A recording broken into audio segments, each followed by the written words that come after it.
शायद सबसे ज्यादा दर्द तब होता है जब हम किसी के लिए सब कुछ हो और उनके लिए हम कुछ भी नहीं। अमन एक साधारण इंसान था, ना ज्यादा बोलने वाला, ना दिखावा करने वाला, लेकिन उसका दिल बहुत गहरा था। वो जिससे भी जुड़ता पूरी सच्चाई से जुड़ता। उसकी जिंदगी में आई रिया। शुरुआत में सब कुछ सुंदर था। मैसेज आते थे, फोन बजते थे, तुम ठीक हो, खाना खाया, आज मुझे तुम्हारी याद आ रही है। अमन को लगा शायद कोई है जिसे मेरी परवाह है। लेकिन समय बदला। अब अमन के मैसेज पर डबल टिक तो होते, लेकिन जवाब नहीं। कॉल करने पर फोन बजता, कट हो जाता। रिया कहती बिजी थी, बाद में बात करते हैं, और वो बाद में कभी आता ही नहीं। अमन हर दिन खुद से पूछता, मैंने क्या गलती की? क्या मैं कम पड़ गया?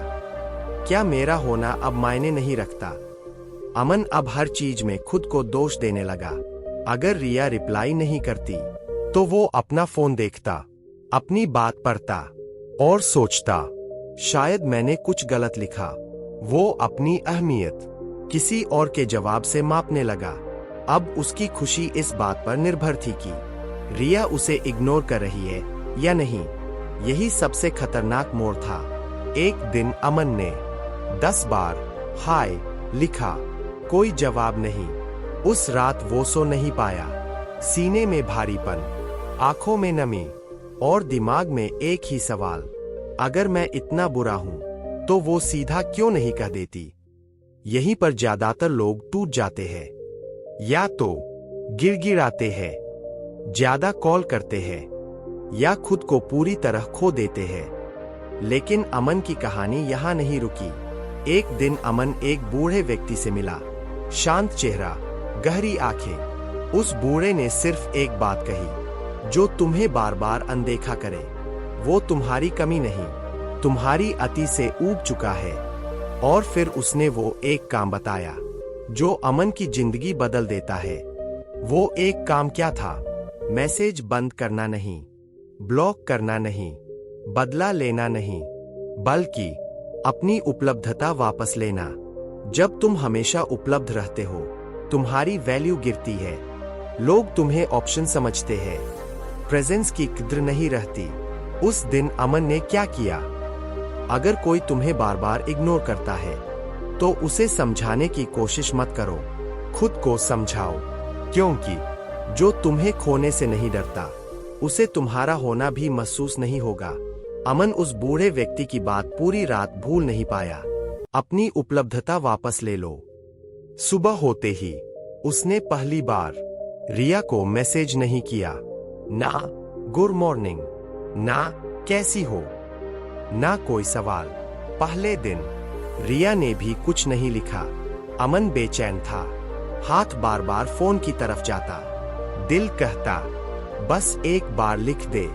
लेकिन दिमाग ने कहा अगर वो तुम्हें मिस करेगी तो वो खुद लिखेगी। दूसरा दिन रिया का एक छोटा सा मैसेज आया, बिजी हो क्या? पहले अमन तुरंत जवाब देता था, लेकिन आज उसने 4 घंटे बाद सिर्फ इतना लिखा, हाँ थोड़ा। कोई सफाई नहीं, कोई इमोशन लाइन नहीं, कोई शिकायत नहीं।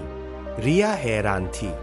यही खेल बदलना शुरू होता है। जब तुम ज्यादा समझाने लगते हो, लोग दूर जाते हैं। चुप हो जाते हो, लोग सोचने लगते हैं। जब सामने वाला उलझने लगता है।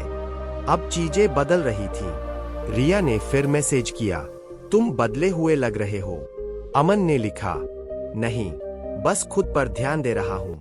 इतना पढ़ते ही रिया को पहली बार लगा, शायद अमन अब मेरी जरूरत नहीं समझता।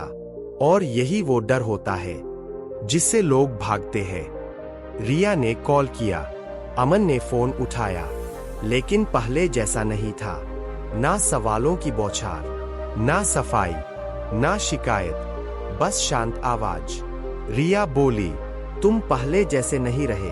अमन मुस्कुराया, क्योंकि पहले मैं खुद को भूल चुका था। फोन के उस साइड कुछ पल की चुप्पी थी। सच जो लोग नहीं समझते।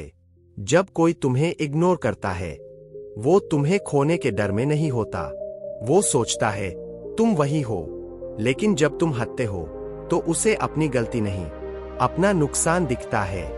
कुछ दिन बाद रिया ने कहा, मुझे लगता है मैंने तुम्हें हल्के में ले लिया। अमन ने पहली बार बहुत साफ शब्दों में कहा, और मैंने खुद को उस दिन अमन को समझ आ गया। हर इग्नोर करने वाला बदलेगा, ये जरूरी नहीं।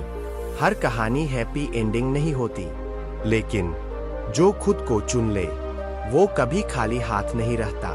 अंतिम सच्चाई जो बुद्ध ने भी कही थी, जहां सम्मान नहीं वहां प्रेम भी नहीं। और जो तुम्हें बार बार अनदेखा करे, उसे समझाने की नहीं, खुद को बचाने की जरूरत होती है। अगर कोई तुम्हें बार बार इग्नोर करे तो एक बार ये जरूर करना, चुप हो जाओ, अपनी जिंदगी में व्यस्त हो जाओ। जवाब देना बंद नहीं, कम कर दो।